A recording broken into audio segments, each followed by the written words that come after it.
The transfer of sovereignty over Hong Kong, commonly known as the Handover of Hong Kong, was the formal passing of responsibility for the territory of Hong Kong from the United Kingdom to the People's Republic of China at midnight on 1 July 1997. This event ended 156 years of British rule in the former colony. Hong Kong was re-established as a special administrative region of China, and largely continues to maintain its existing economic and governing systems distinct from those of mainland China. With a population of about 6.5 million people in 1997, Hong Kong constituted 97% of the total population of all British dependent territories at the time and was one of the UK's last significant colonial territories. The transfer is often considered to mark the definitive end of the British Empire. By the 1820s and 1830s, the British had conquered parts of India and had intentions of growing cotton in these lands to offset the amount of cotton they were buying from America. When this endeavor failed, the British realized they could grow poppies at an incredible rate. These poppies could then be turned into opium, which the Chinese highly desired, but their laws prohibited. So the British plan was to grow poppies in India, convert it into opium, smuggle the opium in China and trade it for tea, and sell the tea back in Britain. The illegal opium trade was highly successful, and the drug was very profitably smuggled into China in extremely large volumes. The United Kingdom obtained control over portions of Hong Kong's territory through 3 treaties, concluded with King China after the Opium Wars. Despite the finite nature of the new territory's lease, this portion of the colony was developed just as rapidly as, and became highly integrated with, the rest of Hong Kong, as the end of the lease approached. And by the time of serious negotiations over the future status of Hong Kong in the 1980s, it was thought impractical to separate the ceded territories and return only the new territories to China.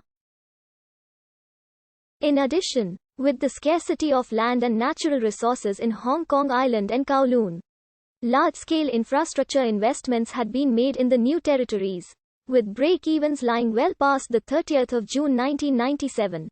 When the People's Republic of China obtained its seat in the United Nations as a result of the UN General Assembly Resolution 2758 in 1971, it began to act diplomatically on its previously lost sovereignty over both Hong Kong and Macau. In March 1972, the Chinese UN representative, Hu Wanghua, wrote to the United Nations Decolonization Committee to state the position of the Chinese government.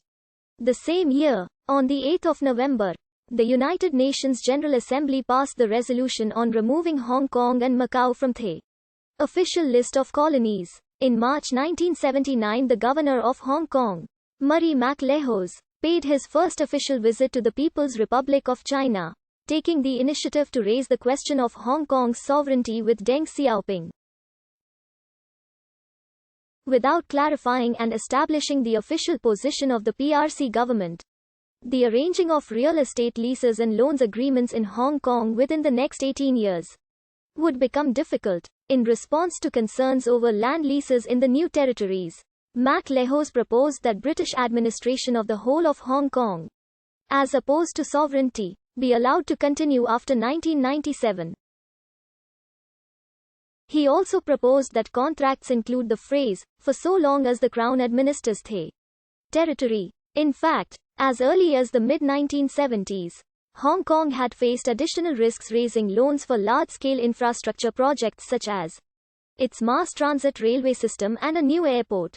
Caught unprepared, Deng asserted the necessity of Hong Kong's return to China, upon which Hong Kong would be given special status by the PRC government.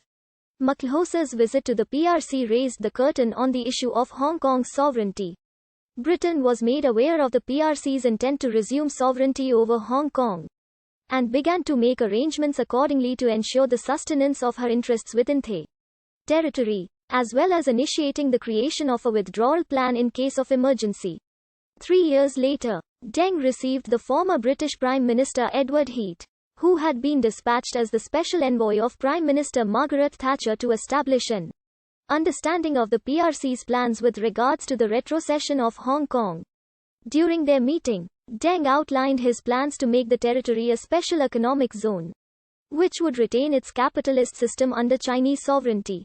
In the same year, Edward Youde, who succeeded MacLehose as the 26th governor of Hong Kong, led a delegation of 5 executive councillors to London, including Chung Shih-wen, Lydia Dunn, and Roger Lobo. Chung presented their position on the sovereignty of Hong Kong to Thatcher, encouraging her to take into consideration the interests of the native Hong Kong PO.